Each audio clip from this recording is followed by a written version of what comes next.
네, 오늘 계속해서 로마서 12장 2절 말씀 보도록 하겠습니다. 너희는 이 세대를 본받지 말고 오직 마음을 새롭게 함으로 변화를 받아 하나님의 선하시고 기뻐하시고 온전하신 뜻이 무엇인지 분별하도록 하라. 아멘.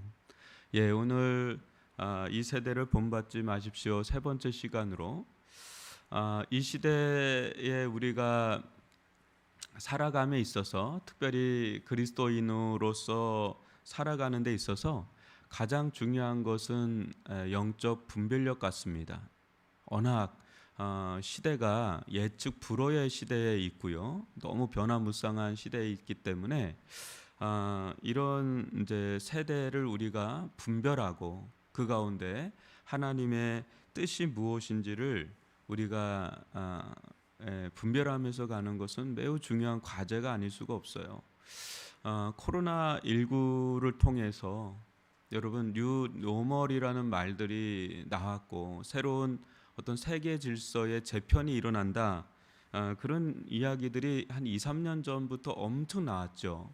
그런데 거기에 그 코로나만 해도 감당하기가 좀 어렵습니다. 왜냐하면 그 파급되는 일들이 너무나 많기 때문에 거기에 또 러시아 우크라이나 전쟁이라고 하는 최대 변수가 또 일어났고요. 이런 일들이 연거푸 나오고 또 어제 신문을 보니까 WHO에서 원숭이 두창이라나요? 요즘에 그것을 이제 최고 위험 단계로 선포하려고 준비한다고 그러더라고요. 이게 또 뭐지? 뭐 이런 생각이 좀 드는 거죠. 그 식량 위기라든지 기후 위기는 굉장히 지금 또 이슈가 되고 있는 거고요. 이런 때에 있다 보니 여러분 어때요? 뭐 세대주의라고 그러죠. 그런 분들은 이제 말세가 가까웠다. 뭐 그런 말도 나오고 또 한쪽에서는 굉장히 이 시대의 각자 도생, 결국 내가 살아남아야 된다라고 하는 측면에서 상당히 경제적인 부분으로 쏠려 있는 것도 굉장히 많고, 왜냐하면 나를 지켜줄 수 있는 거는 이제 자산밖에 없다 이런 생각이 많기 때문에 그런 가운데 교회는 어떻습니까? 코로나 2, 3년을 지나면서 예배에 대해서 굉장히 좀 금지를 많이 받았고 얼마 전에 대법원에 판결이 났잖아요. 예배 금지는 그걸 이렇게 소송 건 교회들이 있습니다. 이 정부가 해온 거에 대해서 동의하지 않고 벌금을 물더라도 강행한 교회들이 있거든요. 근데 거기가 이겼어요. 최근에. 그러니까 지나고 보니까 해도 되는 거였던 거죠. 알고 보면 조심스럽게 하고 그러면 지금 뭐 여러분도 아실 겁니다. 초반에 우리 코로나 터질 때 제주도 모녀 사건, 그죠? 변상해야 된다. 뭐 이런 얘기들이 많이 있었죠. 근데 다 승소했어요. 왜냐 지나고 보니까 너무 많이 걸리는 거죠. 뭐 하루에도 뭐 거의 뭐 몇만 명이 걸리는 상황이 있다 보니까 이거 엄격한 법 적용은 좀 어렵겠구나. 여튼간에 그런 과정 속에서 교회는 여러 가지 많은 것들을 잃어버리게 되는 영적인 다운을 또 경험하게 되는 그런 일련의 일들을 겪어왔지요. 이런 가운데 하나님의 뜻이 무엇이냐? 저는 그것을 디모데후서 4장 1절부터 5절까지로 좀 오늘 간단하게 좀 봅니다. 너는 이것을 알라. 말세 고통하는 때가 이르러 사람들이 자기를 사랑함. 여러분 한번 잘 보세요. 자기를 사랑한다. 돈을 이게 증세거든요. 말세에 고통하는 때. 그러니까 말세 때에 우리 영혼의 고통이 이제 임하는데 그때 이제 특징들을 나열한 겁니다. 자기를 사랑한다. 돈을 사랑한다. 자랑한다. 교만하고 비방하고 부모를 거역하고 감사하지 아니하며 거룩하지 아니하며 또 무정하며 또 원통함을 풀지 아니하며 모함하며 절제하지 못하며 사나우며 선한 것을 좋아하지 아니하며 배신하며 조급하며 자만하며 쾌락 사랑하기를 하나님 사랑하는 것보다 더하며 경건의 모양은 있으나 경건의 능력은 부인하니 이 같은 자들에게서 내가 돌아서라. 되게 재밌죠. 이 표현을 보면 너는 이것을 알라. 말세 고통하는 때가 이른다 그러는데 마지막에 보면 이게 디모데에게 주는 거거든요. 이런 자들이 있다면 너는 그런 자들에게서 돌아서라 그래요. 그러니까 말세는 많은 성경학자가 그 말세 뭐 전천년설, 후천년설 얘기하지만 무천년설을 얘기를 합니다. 무천년설은 예수님이 오실 때부터 이미 그런 천년설이 시작된 거다. 이제 그렇게 보면 사도 바울이 먼 미래를 두고 얘기한 거냐 아니면 현재 디모데에게 준 거냐, 두 개가 다 들어간다는 거죠. 먼 미래적인 일이면서도 현재, 그러니까 사도 바울 시대에도 늘 말세 의식이 있었어요. 종말 의식이 있었어요. 그렇기 때문에 그 시대에 또 이런 일들이 일어났고 또 이런 일들에 대해서 너는 경계하라. 그랬던 거죠. 그러니까 지금 이 시대에만, 이게 말세에만 이런 증세가 있는 게 아니라 이런 증세는 1세기 때도 있고, 여러분 1세기 자기를 사랑한다는 게 1세기 사람들, 지금 21세기 사람들에게만 있는 일이겠어요? 20세기에는 없었을까요? 18세기는요? 1세기는요? 다 있었어요. 왜냐하면 이 성경 가지고 설교를 했기 때문에. 그렇기 때문에 이 자기를 사랑한다, 옛날부터 있었던 겁니다. 그냥 인간의 본성이 그렇죠.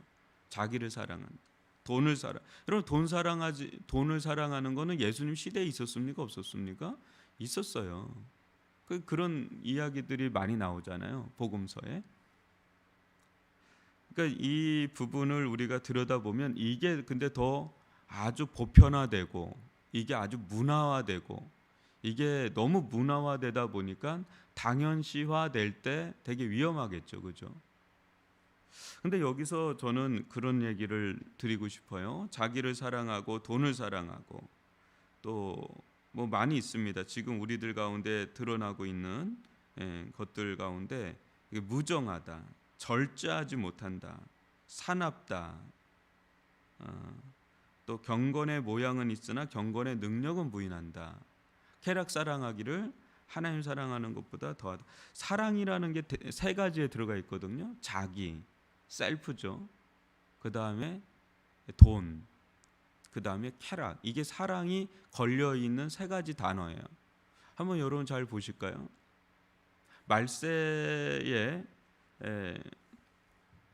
쾌락 사랑하기를 하나님 사랑하는 것보다 더하다.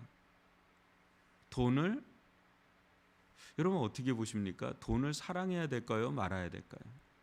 또 자기를 사랑해야 될까요? 말아야 될까요? 쾌락에는 종류가 많습니다. 쾌락에는 종류가 많은데 이거 좋아할까요? 말까요? 여기서 문제는 사랑의 질서라고 저는 생각이 듭니다. 사랑의 질서. 그러니까 돈은 중요한 겁니다. 여러분 돈 없이는 이 자본주의 사회에서는 아무것도 할 수가 없습니다. 그러니까 돈은 매우 유용하고 중요한 겁니다. 그죠? 이거를 너무 제약시하면 어떤 면에서는 그것은 또 금욕주의입니다. 신비주의고. 우리는 이 땅 가운데 살고 있고 하나님 자본주의를 허락하셨고 그 자본주의 안에서 돈은 유용하게 흐르고 있어요. 그러니까 돈 자체는 매우 중요하고 유용한 건데 다만 사랑의 질서의 문제죠. 그러니까 우리의 사랑에 제일 우선순위에 뭐가 들어가 있느냐, 뭐가 있느냐 이 문제하고의 싸움이에요. 여러분 예수님께서 돈과 하나님을 동등하게 섬길 수가 없다 그러죠. 그러니까 둘 중 하나만 섬겨야 돼요. 근데 하나만 섬기면 하나를 버려야 되느냐? 그렇지가 않아요. 정말 우리가 마음을 다하고 뜻을 다하고 힘을 다해서 하나님을 사랑하게 될 때 그 나머지 우리 삶에 있어서 질서가 이제 정해지잖아요. 자기를 사랑해야 될까요? 미워해야 될까요? 저는 자기를 사랑하는 자가 남들도 사랑할 수 있다고 봅니다. 왜냐하면 예수님께서 내 몸을 사랑하는 것처럼 이웃을 사랑하라 그랬거든요. 자기 자신을 진정으로 사랑하지 못하는데 어찌 남을 사랑할 수 있겠어요? 그렇죠? 그러니까 우리는 자기를 사랑하는 법을 알아야 되죠. 그런데 여러분 어떤 것이 가장 자기를 자기답게 사랑하는 길일까요? 많은 사람들이 하나님을 배제하고 자기 애에 굉장히 집착되어 있는 시대에 있습니다. 자기 강화가 굉장히 강한 시대예요. 어느 때보다도. 특히 선진 사회로 갈수록 자기가 굉장히 강해질 수밖에 없습니다. 자기 성취, 자아 확장, 이런 일들이 많이 일어나기 때문에. 그런데 충돌은 비껴나갈 수가 없습니다. 그럴수록 자기가 강화되면 될수록 충돌과 갈등은 비껴나갈 수가 없어요. 그런 일들이 왜 일어나느냐? 본질적으로 들어가면 하나님이 배제한 채 자기 강화가 일어나는 거예요. 자기 확장, 자기 성취, 이런 일들이 일어나니까 다 자기가 이제 더 옳은 거죠. 그러니까 자기 중심으로 또 돌아가야 되고요. 근데 그러다 보니 안 부딪힐 수가 없죠. 안 부딪힐 수가 없죠. 어떤 부분에 대해서는 나이스하게 하지만 어떤 영역을 넘어서는 순간 굉장히 강하게 일어납니다. 굉장히 무서워요. 요즘에 너무 무서운 일들이 많이 일어나잖아요. 근데 하나님 안에서 자기를 사랑하는 것은 얼마나 아름다운 일인지 몰라요. 여러분, 사랑의 질서가 이 시대에 가장 중요한 겁니다. 말세로 갈수록. 쾌락도, 인간에게 쾌락이라는 게 왜 나쁜 건가요? 여러분, 먹는 기쁨이 있어요. 보는 기쁨이 있는 거예요. 그리고 듣는 기쁨도 있고요. 그러니까 하나님은 우리에게 기쁨을 주시는 분이에요. 그게 에덴 동산이잖아요. 기쁨의 동산. 하나님 우리가 기쁘기를 원하세요. 신명기 10장을 보면 인간 너희의 행복을 위하여라는 단어가 나옵니다. 계속. 너희의 행복을 위하여. 그러니까 하나님은 우리의 행복을 굉장히 끔찍히도 생각하는 분이죠. 그런데 하나님이 배제한 상황, 배제한 데서 오는 쾌락, 그건 굉장히 위험해지죠. 요즘에 마약이 굉장히 또 젊은이들 가운데 많이 유행을 엄청 합니다. 여러분들은 뭐 알지 모르겠지만 우리나라 심각할 정도입니다. 근데 마약이 주는 쾌락이 있죠. 그건 하나님께서 주시는 쾌락이 아니죠. 그러니까 하나님, 이게 사랑의 질서 안에서 과연 가장 내가 사랑해야 될 대상이 누군지 그 안에서 이제 보는 거예요. 가족은 어디에 있어야 되는지, 또 나는 어디에 있어야 되는지, 물질은 어디에 있어야 되는지, 내가 하는 일에 대한 성공과 성취는 어디에 있어야 되는지를 하나님을 가장 사랑하는 그 선에서 이렇게 그걸 질서도라 그러는데, 그걸 한번 이렇게 정립을 해보면, 그걸 이렇게 정리를 해주면, 돈은 이 자리에 있는 거구나. 하나님 안에서 여기에 이 자리에 있어야 되지. 이게 하나님과 동등한 자리나 하나님 위에 있으면 안 돼. 내 마음의 중심에, 내 삶의 중심에 거기 있으면 안 돼. 쾌락도 하나님 안에서 여기에 있어야 돼. 이런 쾌락, 이렇게 거기서 질서가 정해져야 우리가 이 세상을 분별하면서 가지. 무턱대고 이렇게 받아들이면 어느 순간에 하나님이 사라져요. 하나님이 흔적 없이 사라져요. 그러면 경건의 모양은 있는데 경건의 능력이 없어져요. 모양은 있죠. 근데 아무런 능력이 안 나타나는 거예요. 내 안에 은혜도 없고요. 그냥 겉모습만, 무늬만 크리스찬이지 그 속에 요셉과 다니엘 같이 거룩한 신들의 영이 있다라고 하는 그런 말을 듣지를 못하는 거죠.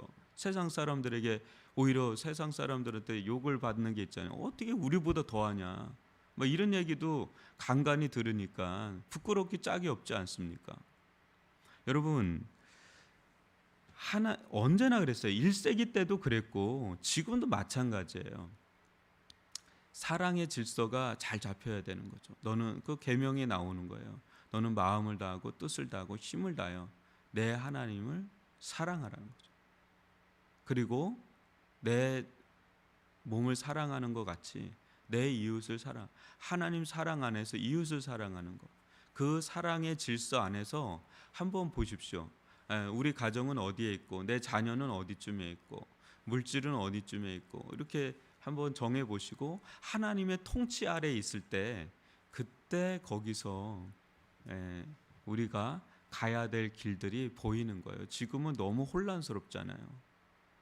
뭔 일 터지고 뭔 일 일어나게 되면 정신을 못 차리겠어요. 연일만 뉴스 보고 신문 보고 뭐 나오는 거 보면 뭐 요즘엔 또 유튜브도 얼마나 많이 나옵니까? 뭐 이런 거 저런 거 하다 보면 어떻게 방향을 잡고 어떻게 살아가야 될지 너무 혼란할 때가 있잖아요. 근데 질서를 분명하게 잡는 게 중요한 거죠. 내 마음과 내 삶의 제일 우선순위의 꼭대기 지점에 꼭지점에 뭐가 서 있나? 거기에 하나님 말로만 하나님이 아니라 진짜 거기에 하나님과 하나님의 말씀이 서 있다면 여러분 제대로 방향을 잡으신 거예요. 그 안에서 이 시대를 분별하면서 이런 것들을 어느 지점에 놓고 내가 하나님의 다스림과 통치함 속에 이것이 되고 있는지를 늘 눈여겨 보십시오. 내 마음도 보시고 또 우리 가정도 보시고 또 교회도 보시고 그러면서 끊임없이 하나님의 뜻을 분별하려고 애를 써야지. 그렇지 않으면 그냥 떠내려가기가 십상일 정도로 지금의 세대는 단순한 세대가 아닙니다. 1세기 이때만 해도 얼마나 단순한 농경 사회입니까? 근데 지금은 너무 복잡다단한 세계이기 때문에 우리가 얼마나 깨어 있어야 되는지 뭐 상상할 수 없을 정도입니다. 여러분 늘 주의 말씀을 가까이 하시고 또 이 시대를 계속해서 들여다보시고 또 질문을 던지고 또 그거를 그냥 이제 무비판적으로 수용하는 게 아니라 계속해서 질문을 던지고 거기에 대해서 딴지를 걸어봐야 돼요. 지금은 딴지를 걸어야 돼요. 왜 저걸 해야 되지? 왜 저게 내 삶에 그렇게 영향을 주지?